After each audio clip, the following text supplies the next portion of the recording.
ভারতে পালিয়ে থাকা আওয়ামী লীগের সকল নেতাকর্মীর সাথে এই চিন্ময় কৃষ্ণ দাস যোগাযোগ করেছে বাংলাদেশের মালিক হওয়ার জন্য।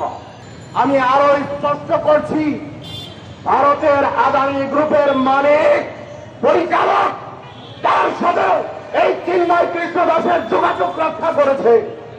5 আগস্টের পর থেকে এই ময়ূর রঞ্জন, অমিত শাহ এবং আদানি গ্রুপের মালিকের সাথে চিন্ময় কৃষ্ণ দাস প্রতি রাতে যোগাযোগ করেছে। আপনারা গোয়েন্দা সংস্থার যারা আছেন তার ফোন, মেইল সহ বিভিন্ন কিছু অ্যানালাইজ করে দেখেন আমার কথাগুলো সত্য কিনা। তথ্য প্রমাণের ভিত্তিতে কথাগুলো বলছি।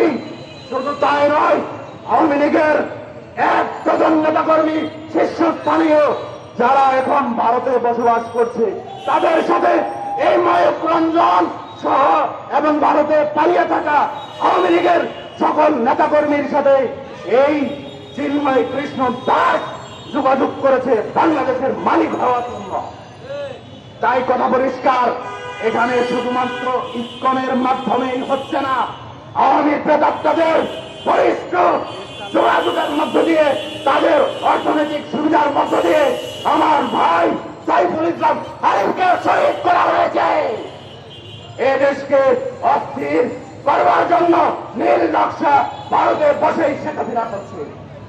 আমি বলতে চাই এবং আদালতের দৃষ্টি আকর্ষণ করতে চাই, অবিলম্বে শেখ হাসিনা এবং শেখ হাসিনার প্রেতাত্মা যারা আছে তাদেরকে গ্রেফতার করতে হবে। গ্রেফতার করে সর্বোচ্চ শাস্তি ফাঁসির মঞ্চে তাদেরকে ওপেন ডিক্লেয়ার করতে হবে। না হলে এদেশ থেকে সাম্প্রদায়িকতা ইসকন যেভাবে তৈরি করা শুরু করেছে পার্শ্ববর্তী রাষ্ট্র ভারতের ইন্ধনে সেটা বন্ধ করা সম্ভব হবে না। এবং অন্তর্বর্তীকালীন সরকারকে বলছি, মিষ্টি মিষ্টি কোন আলাপচারিতার মধ্য দিয়ে কোন কিছুর সমাধান হয় না। ভালোবাসা থাকবে, মহব্বত থাকবে, কিন্তু আইনের ক্ষেত্রে যথাযথ আইন প্রয়োগ করতে হবে। না হলে ভারতের অমিত শাহ, ময়ূর রঞ্জন, আদানি গ্রুপের মালিকরা, শেখ হাসিনার মন্ত্রী এমপি 1 ডজন ভারতে পালিয়ে থাকা তারা ষড়যন্ত্র করবে, আমার দেশকে নস্যাৎ করবার চেষ্টা করবে, 24-এর স্বাধীনতাকে নষ্ট করে দিবে।